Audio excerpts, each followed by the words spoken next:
Hæfnisetur ferðaþjónustunnar, samtök ferðaþjónustunnar og markaðsstofur landshlutanna kynna örþáttinn í stuttu máli. Ég heiti Bryndís Skarphéðinsdóttir og starfsmaður Hæfnisetursins og hjá mér í dag eru komnir Dagbjartur Brynjarsson, sérfræðingur í öryggismálum hjá Ferðamálastofu og Haukur Herbertsson, rekstrarstjóri Mountaineers of Iceland. Velkomnir í stúdíóið til okkar.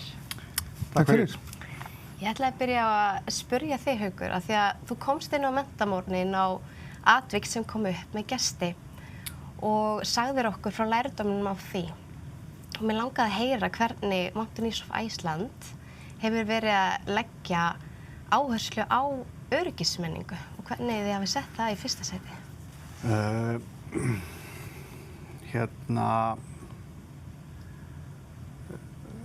Við skilgreinum okkur sem fyrirtæki í ævintýraferðamennsku og Jerry Seinfeld hann sagði einhvern tímann brandara verkjalyf þar sem að hann sagði sterkustu verkjalyfin það minnsta sem ég er til í að taka. Þú veist, kæru lyfjafyrirtæki, eru þið til í að finna út hvað drepur mig og bara gefa mig pínlítið minn en það. Og í ævintýraferðamennsku er hugsunin hjá ferðamanni oft þannig að þeir vilja upplifa spennu, vilja upplifa eitthvað nýtt, vilja upplifa eitthvað framandi, en þeir vilja samt ekki lenda í aðstæðum þar sem þeir verða hræddir. Þeir vilja ekki lenda í aðstæðum þar sem þeir vilja lenda í aðstæðum mögulega þar sem að slys geta orðið, en þeir vilja alls ekki lenda í slysi.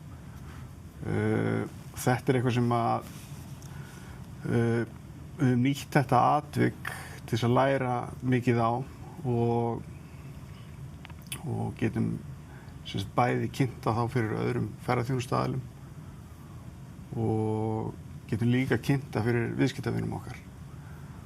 Og þetta hjálpar okkur bæði í þjálfun starfsmanna til þess að bæta öryggismenningu þeirra og þetta hjálpar okkur líka til að bæta öryggismenningu viðskiptavina til þess að draga úr áhættuhegðun af því að hlutirnir fólk oft til í að sýna áhættuhegðun en gerir aldrei ráð fyrir að lenda í atviki. Veður er rosalega stór áhættuþáttur í okkar rekstri og við höfum nýtt atviki líka til þess að læra betur og skilja veðurspár, þrengt skilyrði fyrir ásættanlegu veðri í ferðum.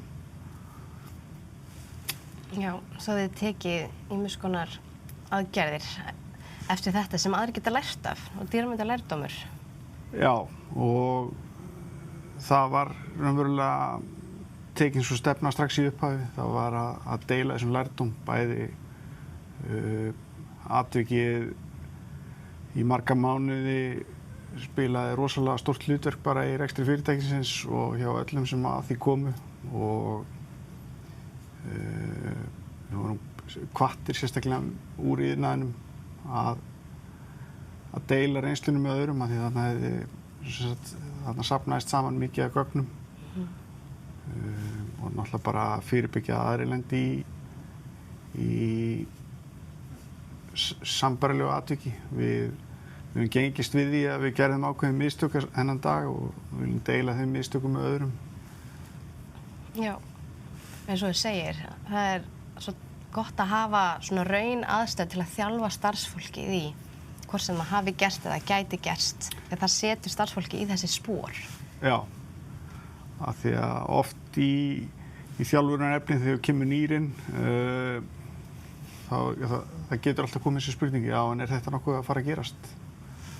Gerist þetta einhvern tímann? Já, þetta getur gerst. Takk. Og Dagbjartur, þið hafi verið að núna að stíga það skref að kalla mjög mikið eftir öryggisáætlunum hjá fyrirtækjum og hvernig finnst þér móttökurnar hafa verið og hafa fyrirtæki almennt verið að leggja áherslu á að útbúa svona öryggisáætlanir fyrir ferðir en þinni reynslu og hvernig hafa þessi öryggisáætlanir verið að sanna gildi sitt? Byrjum bara að sanna gildi sitt og það náttúrulega alveg ljóst að ef þú ert búin að hugsa málið fyrirfram að þegar eitthvað gerist ef eitthvað skildi gerast að vera búin að úthugsa það fyrirfram náttúrulega krúsjál, það skiptir bara gríðarlega miklu máli en já, við erum byrjuð að kalla eftir þessum lögbundnu öryggisáætlunum sem að þeir sem að veita þeir sem eru að bjóða upp á ferðir hérna innanlands þurfa að vera með og almennt séð kemur þetta bara nokkuð vel út, ég skal segja alveg svo mörg fyrirtæki eru með allt á hreinu og ég vil vera að fá svör með möppu af öryggisáætlunum strax daginn eftir ég sendi inn það sem ég biðum að fá afritaðum og svo náttúrulega önnur sem eru ekki alveg á sama stað, það alveg ljóst og sumir þurfa að gera betur en almennt séð, öryggislega séð tel ég að íslensk ferðaþjónustufyrirtæki skrifa öryggismál mjög hátt og taka þau mjög alvarlega og það kannski erfiðast í þessum litlu fyrirtækjum þannig að einyrkjar að reyna að berjast áfram í að halda sinni starfsmenn gangandi og þurfa þar að leiðandi líka að vera svolítið sveigjanlegir og bjóða upp á alls konar ferðir og þá kannski er þetta erfiðara líka en það allir mjög meðvitaðir um öryggismál. Það eru allir fyrirtæki sem ég hef verið í samskipti við taka þessum málaflokki mjög alvarlega og vita hvað þetta skiptir greiðlega miklu máli og þó þessi kannski ekki endilega með allt skrifað að þá eru með þetta í kollinum og að vinna samkvæmt sínu ferli eða sínum verklæðsreglum þó þeir séu kannski ekki alltaf skrifaðir. Já, það okkar trú að allir vilja að gera vel og við getum rutt brautina með því að hafa svona stuðningsefni eins og þið eru með til að gera slíkar áætlanir. Er þetta líka þín reynsla, Haukur, að ferðaþjónustufyrirtæki að setja öryggi í fyrsta sæti núna? Já, ég held að þau ferðaþjónustufyrirtæki sem ég í samskipti við þau sjá mjög mikil verðmæti í háu öryggisstigi. Viðskiptavinurinn gerir kröfu að koma heill heim og þó að hann segist kannski ekki endilega vilja endilega greiða kannski sérstaklega fyrir hærra öryggisstig þá hann samt sem áður tilbúinn til að gera það svona almennt ef iðnaðurinn í heild á háu öryggistigi. Það var svo sem eins og þú komst inn á þínu fyrirlestri áðan